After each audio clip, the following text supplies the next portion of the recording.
ಸಿದ್ದರಾಮಯ್ಯ ವಾಪಸ್ ಬರ್ತಾರೆ. ಆವಾಗ ಅವರು ಮುಂದಿನ ಸ್ಟ್ರಾಟಜಿ ಬಗ್ಗೆ ಆಲೋಚನೆ ಮಾಡ್ತಾರೆ.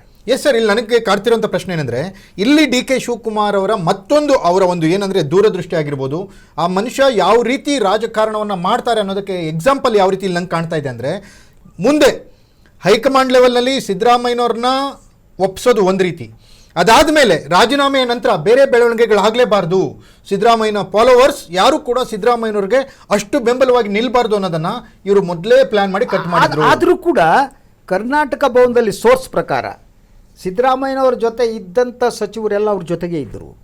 ಆವಾಗ ಅವರು ಚರ್ಚೆ ಮಾಡೋದು ಏನು ಅಂದರೆ, ಸಿದ್ದರಾಮಯ್ಯ ಎರಡು ರೀತಿ ಯೋಚನೆ ಮಾಡ್ತಾರೆ. ಒಂದು, ಫಸ್ಟ್ ಥಿಂಗ್ ಈಸ್ ಶಾಸಕರ ಸಹಿ ಸಂಗ್ರಹಣ ಮಾಡೋಣ, ಯಾರಿಗೆ ಎಷ್ಟು ಬೆಂಬಲ ಇದೆ, the first thing. Second thing, ನಾನು ಬಿಡುವುದು ಅನಿವಾರ್ಯ ಆದರೆ ಡಾಕ್ಟರ್ ಪರಮೇಶ್ವರ್ ಅವರೇ ಮುಖ್ಯಮಂತ್ರಿ ಆಗಬೇಕು ಅಂತ ಕೂತ್ಕೊಳ್ಳೋಣ, ಅದಕ್ಕೆ ಚೇಂಜ್ ಮಾಡೋದು ಬಟ್ ಹಿಡಿದು ಕೂತ್ಕೊಳ್ಳೋಣ. ಅಷ್ಟೊತ್ತಿಗೆ ಸೋನಿಯಾ ಅವರ ಮನೆಯಿಂದ ಜಾರ್ಜ್ ಅವರಿಗೆ ಆಹ್ವಾನ ಬರುತ್ತೆ. KJ ಜಾರ್ಜ್ ಅವರು ಯೂಶ್ವಲಿ ಸೋನಿಯಾ ಕುಟುಂಬದ ಆಪ್ತರು ಬಹಳ ಕಾಲದಿಂದ.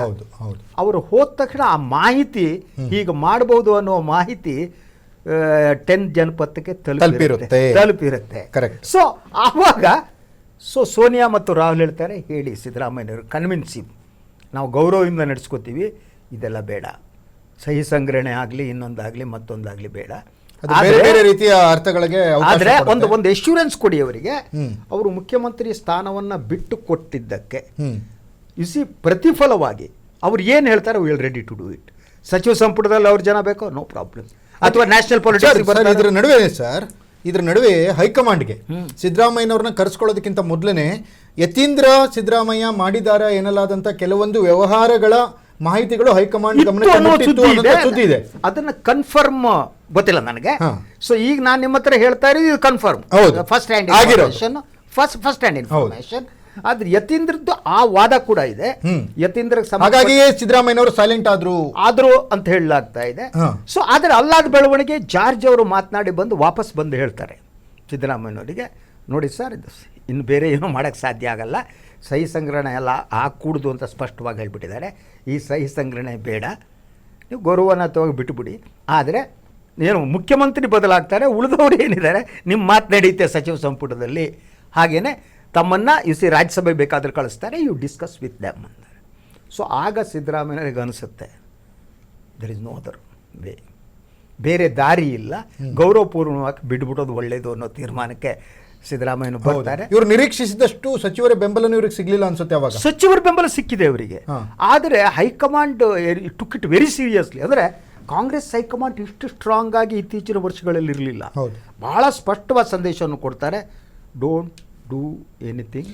ಇಲ್ಲಿ ನನಗೆ ಸಿದ್ದರಾಮಯ್ಯ ಗ್ರೇಟ್ ಅನಿಸ್ತಾ ಇರೋದು ಹೆಂಗೆಂದ್ರೆ ಭಟ್ರೆ, ಇದೇ ರೀತಿಯ ವಾತಾವರಣ ಯಡಿಯೂರಪ್ಪನವ್ರಿಗೆ ಬಂದಾಗ ಯಡಿಯೂರಪ್ಪ ಯಾವ್ಯಾವ ರೀತಿ ಆಟ ಆಡಿದ್ರು, ಸ್ಟ್ರಾಂಗ್ ಹೈಕಮಾಂಡ್ ನರೇಂದ್ರ ಮೋದಿ, ಅಮಿತ್ ಶಾ ಅವ್ರು ಇದ್ದಾಗಲೂ ಕೂಡ ಇವ್ರು ಪಟ್ಟನ ಬಿಟ್ಕೊಡ್ಲಿಲ್ಲ.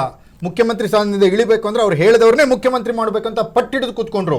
ಅಷ್ಟರ ಮಟ್ಟಿಗೆ ಯಡಿಯೂರಪ್ಪ ಅಲ್ಲಿ ರೆಬಲ್ ಆಗ್ತಾರೆ. ಬಟ್ ಅವರಿಗೆ ಸಿದ್ದರಾಮಯ್ಯ ಅನ್ಸಕ್ ಶುರುವಾಗುತ್ತೆ, ಅವರು ಈಸ್ ಆಲ್ಸೋ ಶೂಡ್ ಪೊಲಿಟಿಷಿಯನ್. ಅವ್ರಿಗೆ ಏನು ಅನ್ಸುತ್ತೆ ಅಂತ ಅಂದರೆ, ನಾನು 8 ವರ್ಷ 8 ದಿನ ಮುಖ್ಯಮಂತ್ರಿ ಮುಗಿದೋಯ್ತು ಅಲ್ವಾ, ಈ ಗೌರವಾನ್ವಿತವಾಗಿ ನಾನು ಬಿಡುವ ಮೂಲಕ ನನಗೆ ಪಕ್ಷದ ಮೇಲೆ ಮತ್ತು ಇರುವ ನಿಯಂತ್ರಣವನ್ನು ನಾನು ತಪ್ಪಿಸ್ಕೊಳ್ಳಲ್ಲ. ಒಂದು, ಎರಡನೇದು ಮಗನ ರಿಹ್ಯಾಬಿಲಿಟೇಷನ್ ಆಗುತ್ತೆ, ದಟ್ ಸೆಕೆಂಡ್ ಥಿಂಗ್. ಥರ್ಡ್, ಗೌರವ ಉಳ್ಕೊಳ್ಳುತ್ತೆ, ನನಗಿನ್ನು ಬೇರೆ ದಾರಿ ಇಲ್ಲ. ಈಗ ಮತ್ತೊಂದು ಪಕ್ಷ ಕಟ್ಟೋದಾಗ್ಲಿ ವಯಸ್ಸಿಲ್ಲ, ಆಮೇಲೆ ಅನಿವಾರ್ಯತೆ ಕೂಡ ಇದೆ ಸಿದ್ದರಾಮಯ್ಯನವ್ರಿಗೆ. ಯಾಕಂದ್ರೆ 13ರಿಂದ 18 ಅವಧಿಯಲ್ಲಿ ರಾಕೇಶ್ ಸಿದ್ದರಾಮಯ್ಯನವರ ಹಲವು ಕೆಲಸಗಳನ್ನ ವ್ಯವಹಾರಗಳನ್ನ ನೋಡ್ಕೋತಿದ್ರು ಅನ್ನೋ ಒಂದು ಆರೋಪ ಇತ್ತು. ಆದ್ರೆ ದುರದೃಷ್ಟವಶಾತ್ ರಾಕೇಶ್ ಸಿದ್ದರಾಮಯ್ಯ ಅವಾಗ ತೀರಿ ಹೋಗ್ತಾರೆ. ಒಬ್ಬ ಪುತ್ರನ ಕಳೆದುಕೊಂಡು ಪುತ್ರ ಶೋಕದಲ್ಲಿರುವಂತ ಸಿದ್ದರಾಮಯ್ಯನವ್ರಿಗೆ ಮತ್ತೊಬ್ಬ ಪುತ್ರನ ರಾಜಕೀಯ ಭವಿಷ್ಯ ತುಂಬಾ ಇಂಪಾರ್ಟೆಂಟ್ ಆಗ್ಬಿಡುತ್ತೆ. ಒಂದ್ ರೀತಿ ನೀವು ಒಂಥರ ಪ್ರಾಕ್ಟಿಕಲಿ ಯೋಚನೆ ಮಾಡಿದಾಗ ಹೌದು ಅಂತ ಅನ್ಸುತ್ತೆ ಅದು. ಓಕೆ, ಈ ಒಂದು ಸಂದರ್ಭದಲ್ಲಿ ಯತೀಂದ್ರ ಒಂದು ಒಳ್ಳೆ ಸ್ಥಾನ ಸಿಗುತ್ತೆ ಅಂದ್ರೆ ಆಯ್ತು ಸುಮ್ಮನೆ ಬಿಡೋಣ ಅಂತಾನು ಅನ್ಸಿರ್ಬೋದು. ಅದ್ರ ಜೊತೆ ಅದ್ರ ಮುಂದೆ ಬೇರೆ ಆಪ್ಷನ್ಗಳಿರಲ್ಲ ಅವರಿಗೆ. ಸಿದ್ದರಾಮಯ್ಯನವರಿಗೆ ಅದು ಬಿಟ್ಟರೆ ಬೇರೆ ಆಪ್ಷನ್ ಇರಲ್ಲ. ಆಪ್ಷನ್ಗಳಂದ್ರೆ ಸರ್, ಒಂದು ವಯೋಸಹಜವಾದಂತ ಕಾರಣಗಳು ಇರಬಹುದು. ಯಾಕಂದ್ರೆ ಈ ಟಗರು ಸಿದ್ದರಾಮಯ್ಯ ಸುಮ್ಮನೆ ಕೂತ್ಕೊಳ್ಳೋಂತ ಮನುಷ್ಯ ಅಲ್ಲ.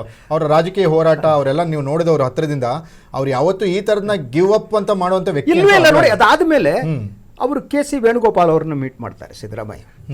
ವೇಣುಗೋಪಾಲ್ ಅವ್ರನ್ನ ಮೀಟ್ ಮಾಡಿದಾಗ ವೇಣುಗೋಪಾಲ್ ಅವರು ಅವ್ರಿಗೆ ಆಫರ್ ಕೊಡ್ತಾರೆ, ರಾಜ್ಯಸಭೆಗೆ ಬಂದ್ಬಿಡಿ, ಸೊ ಖರ್ಗೆ ಅವರಿಗೆ 2 ಹುದ್ದೆಗಳೇನಿವೆಲ್ಲ ಅವರು AICC ಅಧ್ಯಕ್ಷರಾಗಿ ಮುಂದುವರೆದ್ರೆ you will be the leader of opposition in Rajya Sabha, ಗೌರವ ಅಂತ ನಡ್ಸ್ಕೊತೀರಿ ಅಂತಾರೆ. But Siddaramaiah thinks differently.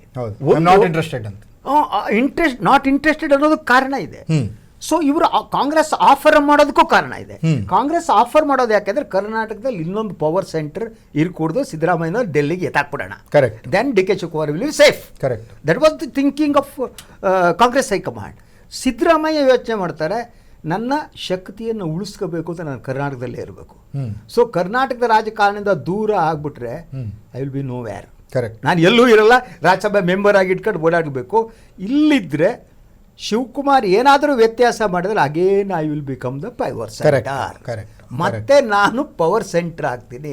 ಅಲ್ಲ, ನನಗೆ ಇಲ್ಲಿ ಕಾಡ್ತಿರೋದೇನೆಂದ್ರೆ ಸರ್, ಈಗ ಅಧಿಕಾರ ಬಿಟ್ಟು ಕೊಡು ಅಂತ ಹೇಳಿದಾಗ ಅಷ್ಟೇ ಏಕಾಗ್ರ ಚಿತ್ತತೆಯಿಂದ ಶಾಂತರಾಗಿ ಸಿದ್ದರಾಮಯ್ಯನವರು ಒಪ್ಪಿಗೆಯನ್ನು ಸೂಚಿಸಿ, ಮೌನ ಸಮ್ಮತಿಯನ್ನು ಸೂಚಿಸಿ ಆಚೆಗೆ ಬಂದಾಗ ನನಗೆ ಅನ್ಸಿದ್ದೇನೆಂದ್ರೆ ಸರ್, 2 ಅಧಿಕಾರ ಹಸ್ತಾಂತರದ ಪ್ರಕ್ರಿಯೆಗಳನ್ನು ನಾವು ನೋಡಿದ್ದೀವಿ.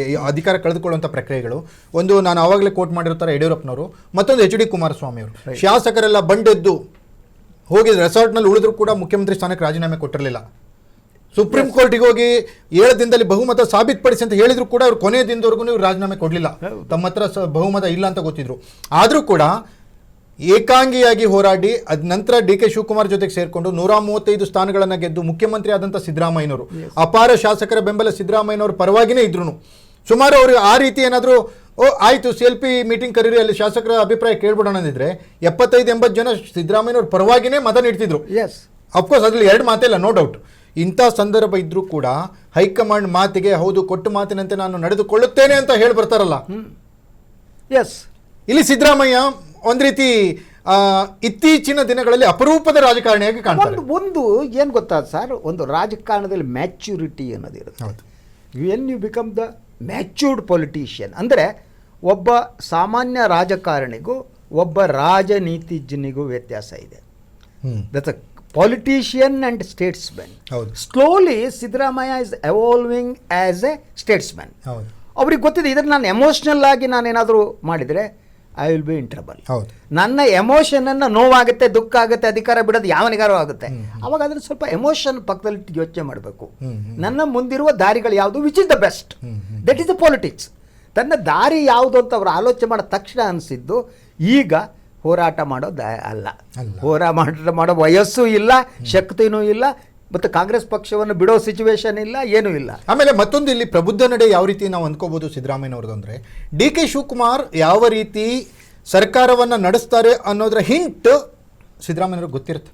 ಅವ್ರಿಗೆ ಗೊತ್ತಿರುತ್ತೆ, ಅವರಿಂದ ನೋಡಿರೋದ್ರಿಂದ ಗೊತ್ತಿರುತ್ತೆ ಇವ್ರು ಎಷ್ಟು ದಿನ ನಡೆಸ್ತಾರೆ, ಯಾವ ರೀತಿ ನಡೆಸ್ತಾರೆ ಅನ್ನೋದು ಕೂಡ ಅವ್ರಿಗೆ ತಿಳಿದಿರುತ್ತೆ. ಮತ್ತೆ ಅವ್ರಿಗೆ ಸ್ಟಿಲ್ ಸಿದ್ದರಾಮಯ್ಯ ವಾಟ್ ಬಿಲೀವ್ಸ್ ಅಂದರೆ, ರಾಹುಲ್ ಗಾಂಧಿಗೆ ಡಿ ಕೆ ಶಿವಕುಮಾರ್ ಅವರ ರಾಜಕಾರಣದ ಬಗ್ಗೆ ಎಷ್ಟು ಪ್ರೀತಿ ಇದೆ ಇಲ್ಲ ಅನ್ನೋದು ಸಿದ್ದರಾಮಯ್ಯವ್ರಿಗೆ ಗೊತ್ತು. ಕಾಂಗ್ರೆಸ್ನ ತತ್ವ ಸಿದ್ಧಾಂತಕ್ಕೂ ಕೂಡ ಡಿ ಕೆ ಶಿವಕುಮಾರ್ ಎಷ್ಟರ ಮಟ್ಟಿಗೆ ಹೊಂದ್ಕೊಳ್ತಾರೆ ಅನ್ನೋದ್ರ ಬಗ್ಗೆನೂ ಪ್ರಶ್ನೆ ಇದೆ.